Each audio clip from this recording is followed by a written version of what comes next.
Hello दोस्तों, रश्मि की दुनिया में आपका स्वागत है। जगन्नाथपुरी पूरे भारत में ही नहीं बल्कि पूरे विश्व में प्रसिद्ध है। उड़ीसा स्टेट के पुरी में स्थित श्री जगन्नाथ का मंदिर श्री कृष्ण भक्तों की आस्था का केंद्र ही नहीं बल्कि वास्तुकला का भी बेजोड़ नमूना है। Some secrets of its structure are still a secret which even scholars have not been able to find out.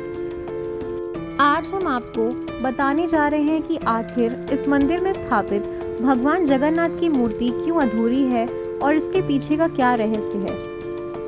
कहा जाता है कि भगवान जगत के स्वामी जगन्नाथ भगवान श्री विष्णु की इंद्रनील या कहें नीलमणि से बनी मूर्ति एक अगरू वृक्ष के नीचे मिली थी। मूर्ति की भव्यता को देखकर धर्म ने इसे पृथ्वी के नीचे छुपा दिया। मान्यता है कि मालवा नरेश इंद्रधूमन, जो कि भगवान विष्णु के कड़े भक्त थे, उन्हें स्वयं श्री हरि ने सपने में दर्शन दिए और कहा कि पुरी के समुद्र तट पर तुम्हें एक दारू लकड़ी का लट्ठा मिलेगा, उससे मूर्ति का निर्माण कराओ। राजा जब तट पर पहुंचे तो उन्हें लकड़ी का लट्ठा मिल गया। अब उनके सामने यह प्रश्न था कि मूर्ति किनसे बनवाएं। कहा जाता है कि भगवान विष्णु स्वयं श्री विश्वकर्मा के साथ एक वृद्ध मूर्तिकार के रूप में प्रकट हुए।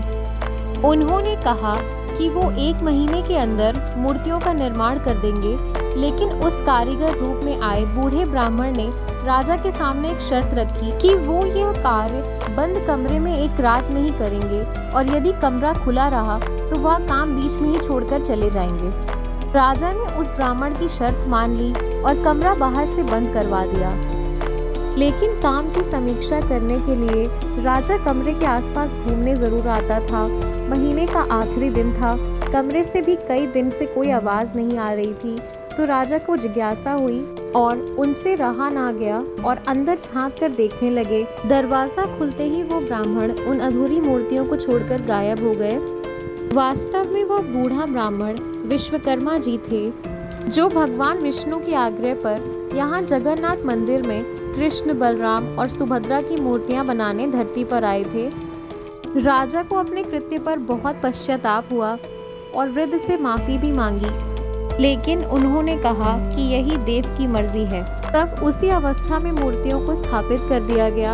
आज भी भगवान जगन्नाथ, बालभद्र और सुभद्रा की मूर्तियां उसी अवस्था में हैं। आई होप आप सबको ये वीडियो अच्छा लगा हो। प्लीज़ हमें कमेंट करके ज़रूर बताएं। And for more such interesting informative videos, please keep watching our channel Rashmi Ki Duniya and don't forget to like, share and subscribe. Thank you so much everyone for watching this video.